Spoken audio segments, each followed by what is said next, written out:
Nous poursuivons dans le chapitre 4, donc la fonction polynomiale du second degré, donc le chapitre 4.1. Qu'en est-il? J'ai plusieurs choses à te parler. Donc la capsule, évidemment, je vais avoir bien du stock à te dire. Donc, sois patient, sois attentif. Tu sais, la capsule, tu as le droit de prendre des pauses de temps en temps. Quand tu es tanné de m'entendre, tu prends une petite pause, tu t'en vas aux toilettes si tu veux, tu vas te chercher un verre d'eau, tu reviens, tu reprends ta capsule et voilà. Donc, je ne veux pas avoir de plainte en me disant tes capsules sont trop longues. Oui, ben, c'est parce que j'ai des choses intéressantes à dire. Bon, première des choses, fonction polynomiale du second degré, la fonction de base. Donc, la second degré, vous l'avez survolée en troisième secondaire l'année passée. Donc, c'est f de x, donc y égale x au carré. Donc, quand la variable est au carré, le x, on l'appelle second degré. Donc, on l'appelle aussi, et retiens bien le nom, donc fonction quadratique. C'est la même chose. Fonction quadratique, fonction du second degré, c'est exactement la même chose. En fait, c'est f de x est égal à x à la 2. Donc, quand ton x il vaut moins 2, tu prends le moins 2, tu le mets dans la parenthèse et ensuite tu le mets au carré. Si tu ne mets pas de parenthèse et que tu calcules un moins exposant 2 sur ta calculatrice, ça va te donner un négatif, mais ce n'est pas le cas. X vaut moins 2, donc imagine que ton X est une parenthèse dans laquelle tu mets la valeur négative. Donc, un moins exposant 2, on se rappelle, ça va te donner un plus, parce que moins fois moins me donne un plus. Donc, moins 2 exposant 2, ça fait 4. Donc, quand x vaut moins 1, ça veut dire que je fais moins 1 exposant 2, qui fait 1. 0 exposant 2, ce qui fait 0, 1 exposant 2. Quand la valeur est positive, là, les parenthèses sont moins utiles. Mais je les maintiens, il faut que tu aies ça en tête, de trouver, pour faire attention quand ton x est négatif, qu'un moins au carré me donne un plus. Donc, au fur et à mesure, donc, les points se sont placés, donc la coordonnée moins 2, 4, moins 1, 1, 0, 0, 1, 1, 1, 4. Et évidemment, ben, il y en a d'autres. À moins 3, ça ferait moins 3 à la 2 qui fait 9. 3 à la 2 qui fait 9. Donc, ça veut dire f de moins 3. Donc, quand x vaut moins 3 dans cette fonction-là, c'est la même chose que f de 3, c'est-à-dire quand x vaut 3, qui me donne 9. Donc, on trace, on relie tous ces points-là. Ça me donne ce qu'on appelle une parabole et je m'aperçois que pour la reconnaître dans le plan cartésien, j'ai une symétrie. C'est-à-dire ici, regarde, j'ai 4, 4, 1, 1. Et la symétrie se fait au centre par la coordonnée 0, 0. Donc, ça veut dire qu'ici, j'ai un axe de symétrie dont l'équation est x égale 0. Donc, sur cette droite-là, tous les coordonnées commencent par x vaut 0. Donc, vis-à-vis cette droite-là, le x vaut 0. Donc, ça ici, c'est 0,1, 0,2, 0,3, 0,4. Donc, c'est pour ça que je l'appelle x égale 0. C'est l'équation. En fait, c'est l'axe des y, finalement. Donc, ton axe des Y ici, elle est symétrique, c'est-à-dire si tu fais l'image miroir d'un côté ou de l'autre, tu as exactement la même chose. Donc, distance entre l'axe de symétrie pour le point ici, c'est 1 d'un bord, 1 de l'autre, 2 carreaux, 3 carreaux, etc. Donc, il y a un axe de symétrie. Euh, le centre de cette symétrie-là, donc, ça me donne ce qu'on appelle le sommet de la parabole. Alors, je poursuis. On va aller voir les quatre paramètres. Donc, tu sais que c'est la fonction x que je mets en parenthèse. J'ajoute en fait moins Heidi, Berthe qui est à l'extérieur, mais toujours dans le château. Donc, ton château ici, là, c'est la fonction x à la 2. Donc, c'est une grande parenthèse exposant 2 dans laquelle il y a le x. Et devant le château, il y a le A. Après le château, il y a le K. Donc, ça me donne la formule à quatre paramètres. Donc, si je prends la fonction de base et que, donc avec Albert, je prends le paramètre A. Qu'est-ce qui arrive si mon paramètre A vaut 2? Ben, je prends ma coordonnée, par exemple, ici. Tiens, ben, je prends le 1, 1. Donc, ça veut dire que le Y, de ce point-là, je vais le multiplier par 2 parce que le A multiplie comme le Y. Donc, je multiplie le Y par 2, donc le Y vaut 1 ici, donc le Y va valoir 2. Ici, mon Y il vaut 4, donc ici, multiplié par 2, mon Y va valoir 8. Donc, mon X ne change pas, mais c'est mon Y qui est doublé. Donc, ça, on appelle ça un étirement vertical. Donc, tu vas voir ton ouverture de ta parabole va rétrécir à ce moment-là. Si le A vaut 1/3, ben, tu multiplies ton Y par 1/3, ça veut dire qu'il est divisé par 3. Donc, à ce moment-là, ça me donne une parabole qui est plus ouverte. Donc, plus ma valeur est élevée, plus l'ouverture se ferme et plus ici ma valeur est petite, plus ça s'ouvre. On va le voir tout à l'heure avec Desmos pour voir les transformations, qu'est-ce que ça fait. Donc ici, je t'explique grosso modo qu'est-ce que ça fait. Un rappel des 4 paramètres, le rôle de chacun. Donc si le A est négatif, donc moins 1, donc ça fait une symétrie par rapport à l'axe des X, une symétrie ou une réflexion qu'on appelle. Maintenant, si je m'intéresse au paramètre B, Berthe, celui-ci, donc B vaut 1/2, donc ça veut dire que je vais avoir un étirement horizontal. Donc, si mon B vaut 1/2, ma parabole est plus large. Si mon B est égal à 2, donc on penserait que ça s'étirait en largeur. Ben non, c'est le contraire, c'est une contraction horizontale. Donc, puis le B, si jamais il est négatif, en fait, ça me fait une réflexion par rapport à l'axe des Y, mais la parabole, si tu lui fais faire une réflexion par rapport à l'axe des Y, finalement, ça me donne la même parabole. Donc, le B vaut moins 1, ça ne change pas grand-chose parce que si B vaut moins 1 ici, le moins 1 exposant 2, il fait finalement 1. Un moins exposant 2, ça fait un positif. Donc, c'est comme si ça ne changeait rien. Mais il y a quand même une réflexion qui est sous-entendue avec le B négatif.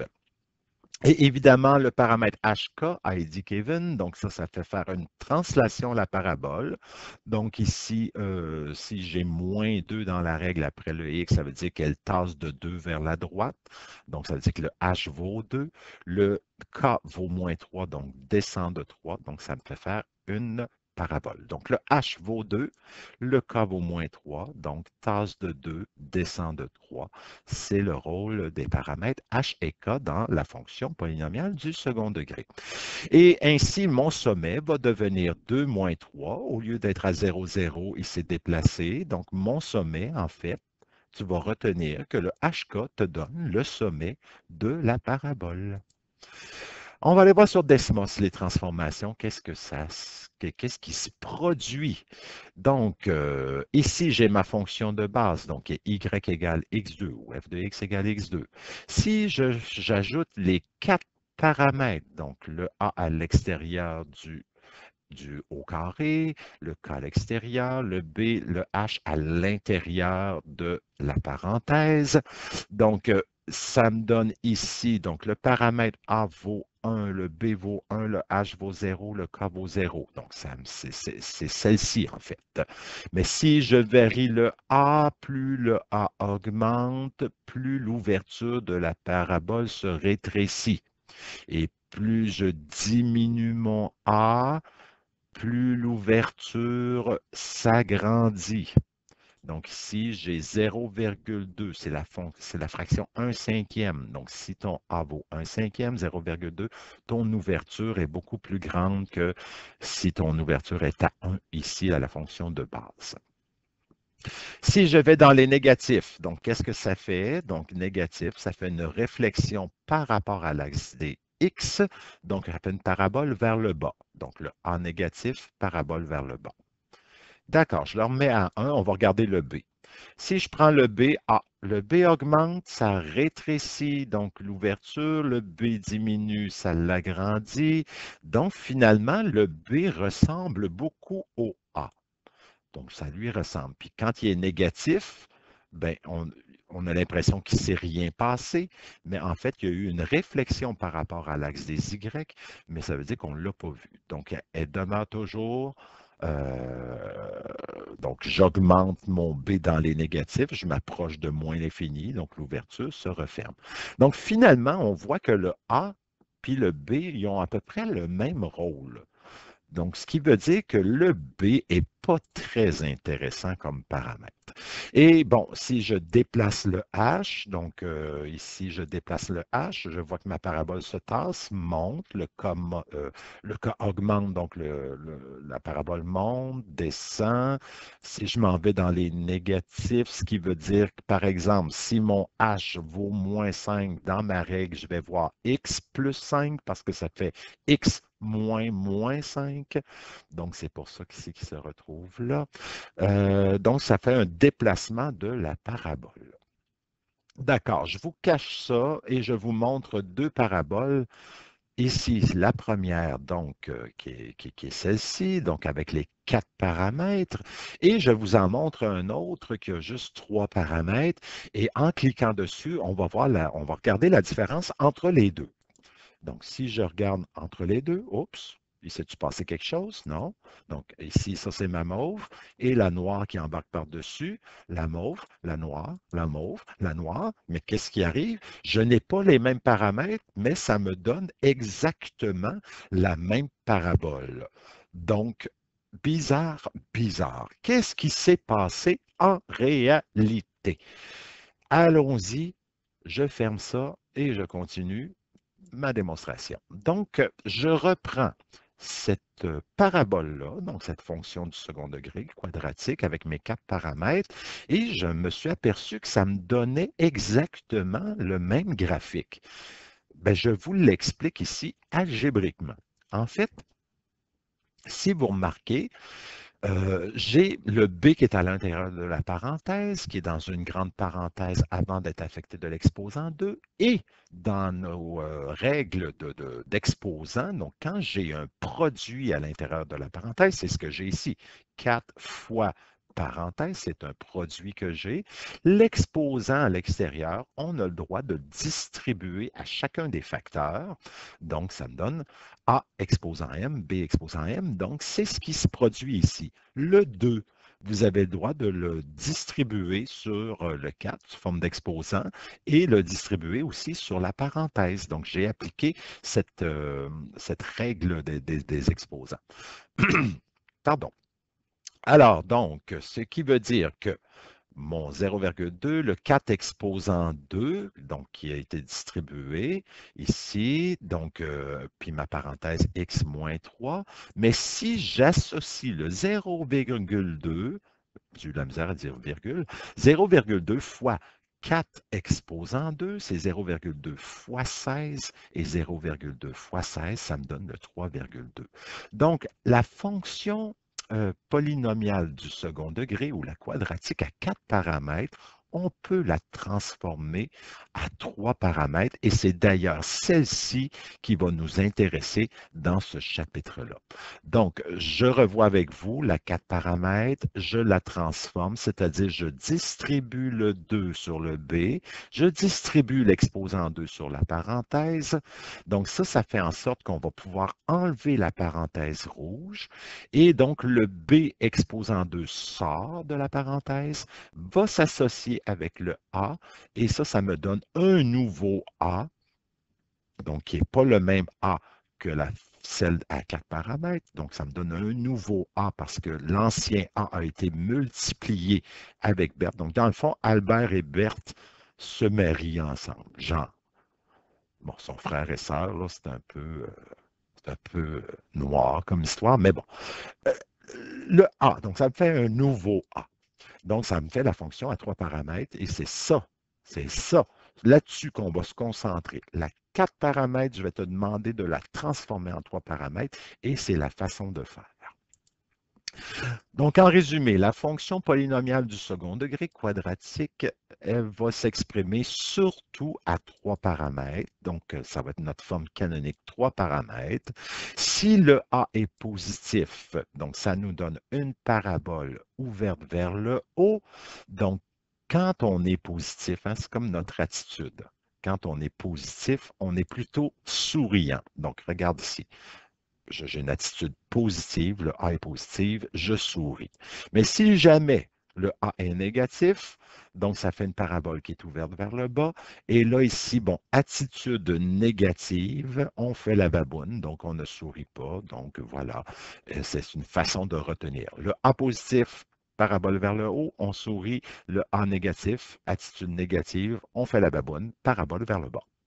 Et voilà, c'est réglé. Donc, sommet, donc HK, ça va nous donner le sommet de la parabole. Bon, que le sommet soit en bas ou en haut, ça n'a pas d'importance. Il existe un axe de symétrie, donc X égale H. Donc, on va chercher le X du sommet. Ça va nous donner notre axe de symétrie, X égale H. Donc, c'est là que je vois que j'ai égale distance de chaque côté.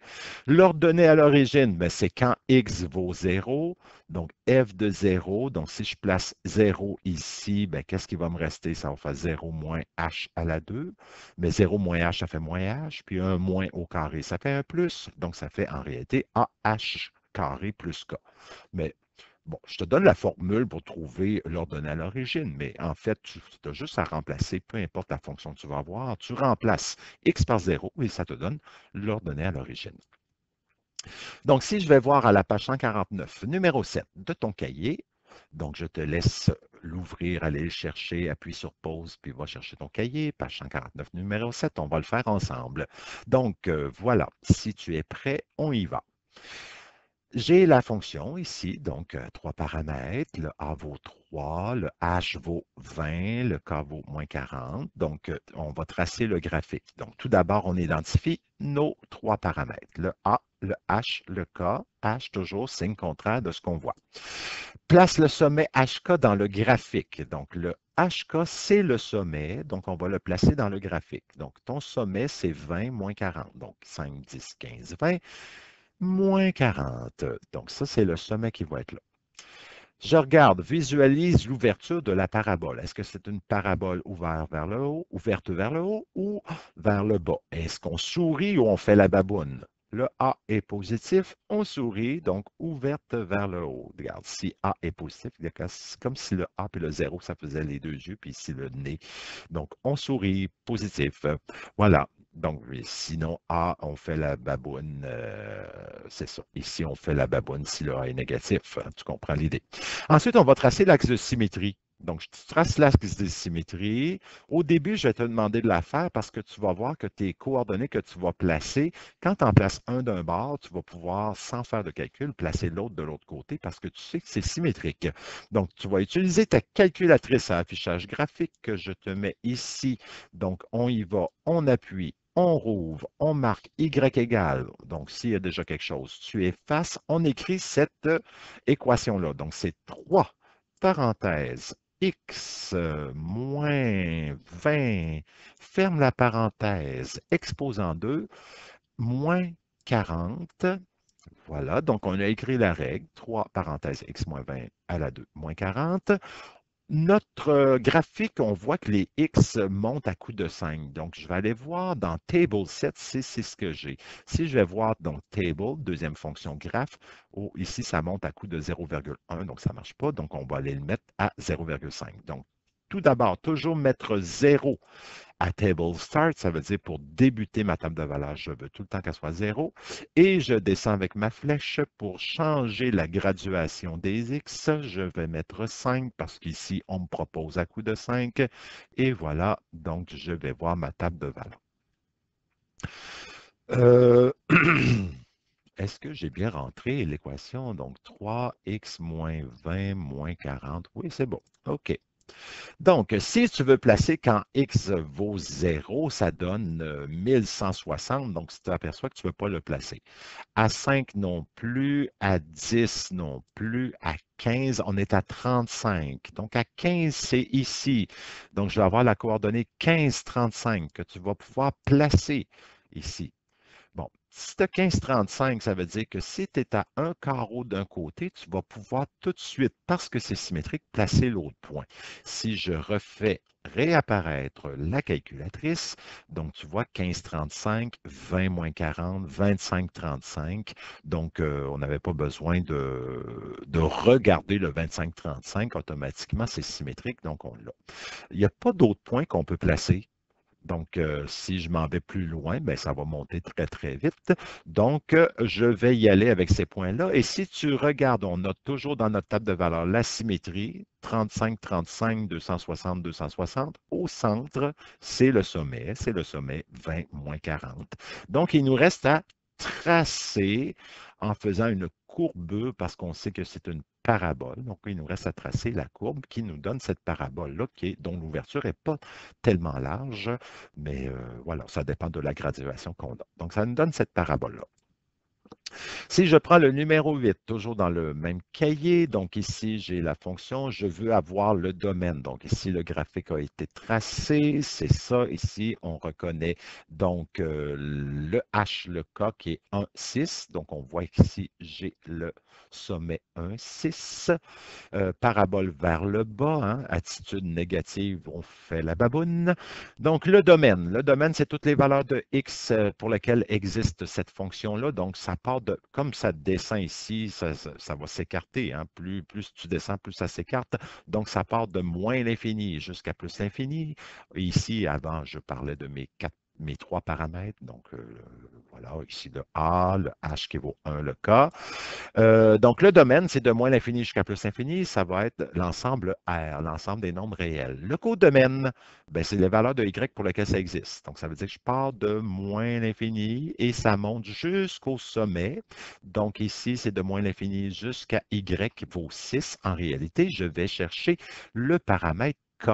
Donc, mon sommet qui est ici, donc de moins l'infini jusqu'à 6, je vais chercher le paramètre K. Les abscisses, qu'on appelle les ordonnées à l'origine, c'est les points de rencontre de la droite avec l'axe des x. Donc ici, ça se rencontre à la valeur moins 1, à la valeur 3. Donc mes abscisses à l'origine vont être moins 1 et 3. Et pour trouver l'ordonnée à l'origine, ben, je t'ai donné la formule précédemment. Donc tu remplaces x par 0. Donc où tu fais le calcul AH2 plus K. Donc ton A vaut moins 1,5. Ton H vaut 1, donc 1 à la 2, plus K, donc ça va vous donner 4,5. Ensuite, je veux étudier le signe. Le signe, c'est quand est-ce c'est positif, quand est-ce c'est négatif. Donc, c'est positif quand c'est en haut de l'axe des x, c'est-à-dire que ça va être positif si x va de moins 1 jusqu'à 3. Donc, je suis en haut de l'axe des x. Et ce sera négatif si je suis en bas de l'axe des x, donc de moins l'infini jusqu'à moins 1, puis de 3 jusqu'à plus l'infini. Ça nous donne l'étude de cette fonction-là pour le signe. En haut positif, en bas négatif. Donc voilà, on s'en adapte selon. Ici, vous avez remarqué qu'on utilise les zéros de la fonction pour faire l'étude des signes. La variation, on veut savoir quand est-ce que c'est croissant, décroissant. Donc c'est croissant. Ici, ça monte, donc de moins l'infini jusqu'à 1. 1 étant le paramètre h. Donc, c'est croissant si x va de moins l'infini jusqu'à 1. On est allé chercher la valeur du paramètre h. Et ce sera décroissant à partir de 1 jusqu'à plus l'infini. Et pour l'extrémum, les extrémums, hein, on parle des extrêmes, donc c'est soit le maximum, soit le minimum. Ici, quand la parabole est vers le bas, on va avoir un maximum, donc il va être à 6. Je vais chercher le K, le Y du sommet. Et sinon, ben, si on te demande c'est quoi le minimum de cette parabole-là, il n'y en a pas. Bon, si ma parabole était ouverte vers le haut, mon minimum serait le sommet parce que ma parabole serait vers le haut à ce moment-là. Donc, on adapte hein, l'étude de la fonction selon le modèle qu'on a de parabole. Et voilà, c'est tout. Ben, c'est pas si pire, quand même 24 minutes de capsule. Bon, vous avez vu pire. Bon, ben sur ce, faites vos exercices. Amusez-vous. Au revoir.